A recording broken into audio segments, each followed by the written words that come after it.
अस्सलामुअलैकुम dear students, हमारे channel mathematics with Mohammad वक़ार में खुशामदीद। जिन स्टूडेंट्स ने अभी तक हमारा चैनल सब्सक्राइब नहीं किया तो काइंडली सब्सक्राइब कर लें और बेल की घंटी को प्रेस कर लें ताकि हमारी हर नई आने वाली वीडियो का नोटिफिकेशन आप तक पहुंच सके। अस्सलामुअलैकुम स्टूडेंट्स, क्या हाल है? उम्मीद है आप लोग खैरियत से होंगे।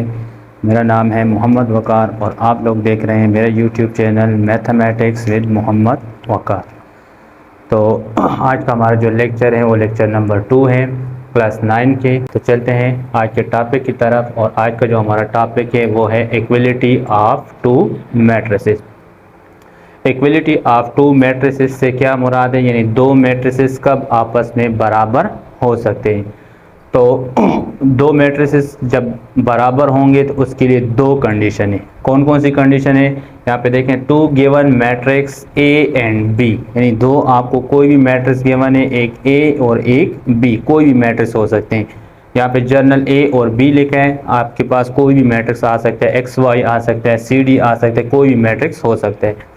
Are said to be equal if से मुराद कि इसके लिए दो कंडीशन है यहाँ पे, ठीक है। पहली कंडीशन ये है कि both A and B are of the same order. क्या मतलब है कि ए और बी दोनों जो मैट्रिक्स होंगे उनका ऑर्डर क्या होना चाहिए, सेम होना चाहिए। सेम ऑर्डर से मुराद ये है कि ए में नंबर ऑफ रोज और नंबर ऑफ कॉलम की तादाद बी के नंबर ऑफ रोज और नंबर ऑफ कॉलम के तादाद के बराबर होनी चाहिए। और दूसरी कंडीशन ये है कि corresponding element in A and B are equal. A के और बी के करस्पॉन्डिंग एलिमेंट आपस में क्या होने चाहिए, बराबर होने चाहिए। मिसाल के तौर पे अगर हमारे पास दो मैट्रिक्स हैं, एक है ए और दूसरा, ए में एलिमेंट हैं फर्स्ट करें 0, 2, 3 और 4, और एक दूसरा मैट्रिक्स है और वो है b equal to 0, 4 divide by 2, 3 multiply by 1 और 6 माइनस 2। दो मैट्रिसेस मैंने लिए, एक का नाम a है और दूसरे का नाम है b।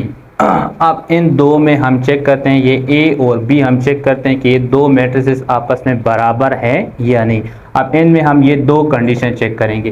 पहली कंडीशन क्या थी कि both A and B are of the same order, कि A और B दोनों का ऑर्डर क्या होना चाहिए, सेम होना चाहिए। ऑर्डर से मुराद ये है कि A में नंबर ऑफ रोज और नंबर ऑफ कॉलम की तादाद जितनी हो, B में नंबर ऑफ रोज और कॉलम की तादाद उतनी ही होनी चाहिए। तो देखते हैं, आप चेक करते हैं कि ए में नंबर ऑफ रोज कितने हैं, 1, 2, दो रोज हो गए, और इसका कॉलम कितने हो गए, 1 और ये हो गया 2। तो इसमें दो रोज और दो कॉलम, तो इसका मतलब इसका ऑर्डर हो गया 2 क्रॉस 2, इसका ऑर्डर हो गया 2 क्रॉस 2। अब अगर बी का ऑर्डर भी 2 क्रॉस 2 है तो ये पहली कंडीशन यहाँ पे पूरी होगी। अब बी में हम चेक करते हैं कि इसमें नंबर ऑफ रोज कितने, number of rose 1, number of रोज 2, दो रोज हो गए, और अब देख रहे हैं कॉलम 1 और ये हो गया कॉलम 2। तो इसका मतलब है बी में भी रोज और कॉलम की तादाद आपस में क्या है, बराबर है।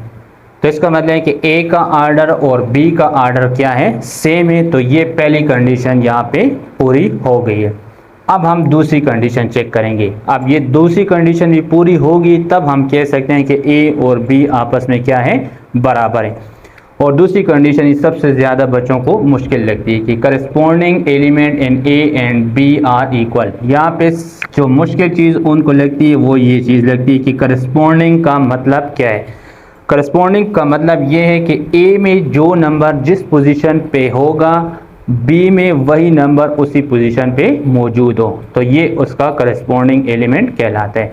मतलब इसमें देखें, अब 0 जो है वो फर्स्ट रो में और फर्स्ट कॉलम में है, तो बी में भी जो फर्स्ट रो और फर्स्ट कॉलम में एलिमेंट होगा तो वो इस 0 के करस्पॉन्डिंग एलिमेंट कहलाता है। अब अगर 4 को आप देखते हैं तो 4 इस मैट्रिक्स में सेकंड रो में सेकंड कॉलम में है, ठीक है, सेकंड रो में सेकंड कॉलम में। तो यहाँ पे हमारे पास इसका जो करस्पॉन्डिंग एलिमेंट होगा बी में सेकंड रो में सेकंड कॉलम पे जो एलिमेंट है यानी 6 माइनस 2 ये इस 4 का क्या होगा, करस्पॉन्डिंग होगा। तो अब हर एक इसका करस्पॉन्डिंग एलिमेंट अगर इसके करस्पॉन्डिंग एलिमेंट्स के बराबर हुआ तो ये फिर हम कह सकते हैं कि ये दोनों मैट्रिसेस आपस में क्या है, बराबर है।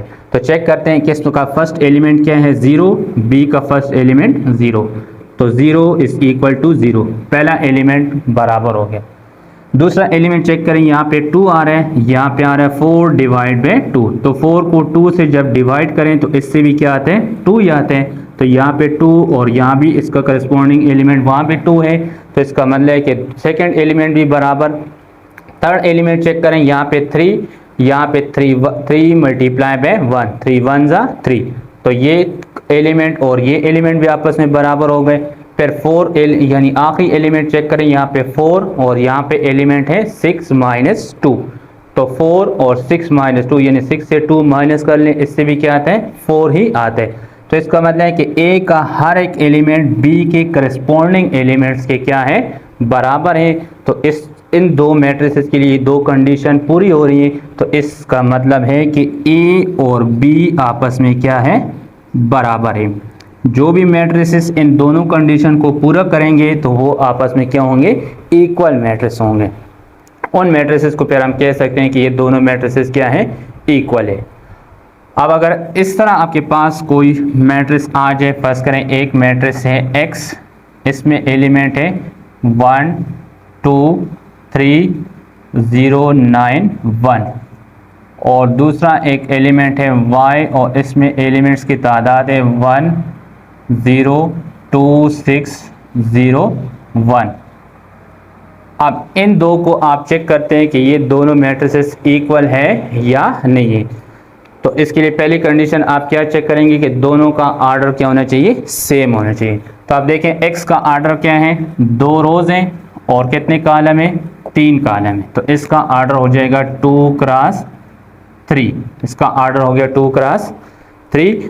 अब y का आर्डर चेक करें तो देखें नंबर ऑफ रोज 1 2 और ये 3, तो इसमें नंबर ऑफ रोज कितने हो गए, 3।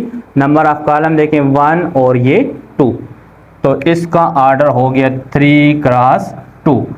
तो x का आर्डर और y का आर्डर आपस में बराबर नहीं है, तो इसमें दूसरी कंडीशन फिर चेक करने की ज़रूरत नहीं। तो इसका मतलब है कि x is not equal to y।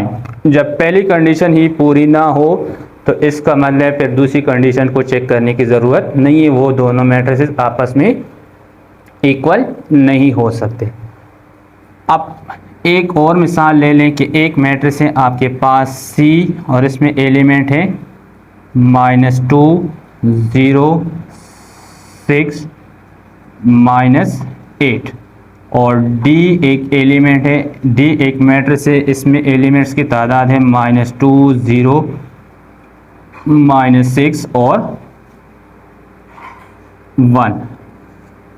अब इन दो मैट्रिसेस को हम चेक करेंगे कि ये दो मैट्रिसेस आपस में बराबर है या नहीं। तो पहली कंडीशन क्या है, आर्डर दोनों का सेम होना चाहिए। तो C का आर्डर देखें, number of rose 2, number of column 2, तो इसका आर्डर हो गया 2 क्रॉस 2। फिर D का देखें, नंबर ऑफ रोज 2 और नंबर ऑफ कॉलम भी 2, तो इसका आर्डर और इसका आर्डर दोनों सेम है। C का आर्डर और D का आर्डर दोनों क्या है, सेम है। अब सेकंड कंडीशन हम चेक करेंगे, जब पहली कंडीशन पूरी होगी फिर सेकंड कंडीशन हम चेक करेंगे करस्पॉन्डिंग एलिमेंट। तो करस्पॉन्डिंग एलिमेंट यहाँ पे देखें -2, यहाँ पे क्या आ रहा है -2, तो ये -2 इस -2 के बराबर है, पहला एलिमेंट्स बराबर है। दूसरा देखें 0 इज इक्वल टू 0, दूसरा एलिमेंट भी बराबर है। यहाँ पे देखें 6 और यहाँ पे आ रहा है -6, तो 6 और -6 कभी भी आपस में बराबर नहीं हो सकते। तो इसमें एक एलिमेंट्स यानी करस्पॉन्डिंग एलिमेंट ये 6 इसके करस्पॉन्डिंग एलिमेंट्स के बराबर नहीं है, तो इसका मतलब है कि C और D आपस में बराबर नहीं है। अगर एक भी करस्पॉन्डिंग एलिमेंट आपस में बराबर ना हो तो इसका मतलब है कि वो दोनों मैट्रिसेस आपस में बराबर नहीं होंगे। ठीक है, तो ये था आज का हमारा लेक्चर जिसमें हमने पढ़ा equality of to matrices. To matrices कब आपस में इक्वल हो सकते हैं, जब वो दो कंडीशन को पूरा करेंगे। पहली कंडीशन क्या है कि दोनों मैट्रिसेस का आर्डर सेम हो और दोनों के करस्पॉन्डिंग एलिमेंट्स आपस में क्या हो, बराबर हो, तो ऐसे मैट्रिसेस फिर इक्वल मैट्रिसेस कहलाते हैं। उम्मीद है आप लोगों को ये लेक्चर समझ आया होगा। ठीक है, तो जिस चीज़ की अगर आपको समझ ना हो, जहाँ पे आपको कन्फ्यूजन हो, तो आप कमेंट्स करके पूछ सकते हैं और इसके बाद इंशाल्लाह हम अगला जो लेक्चर बनाएंगे तो वो इसमें हम एक्सरसाइज को सॉल्व करेंगे।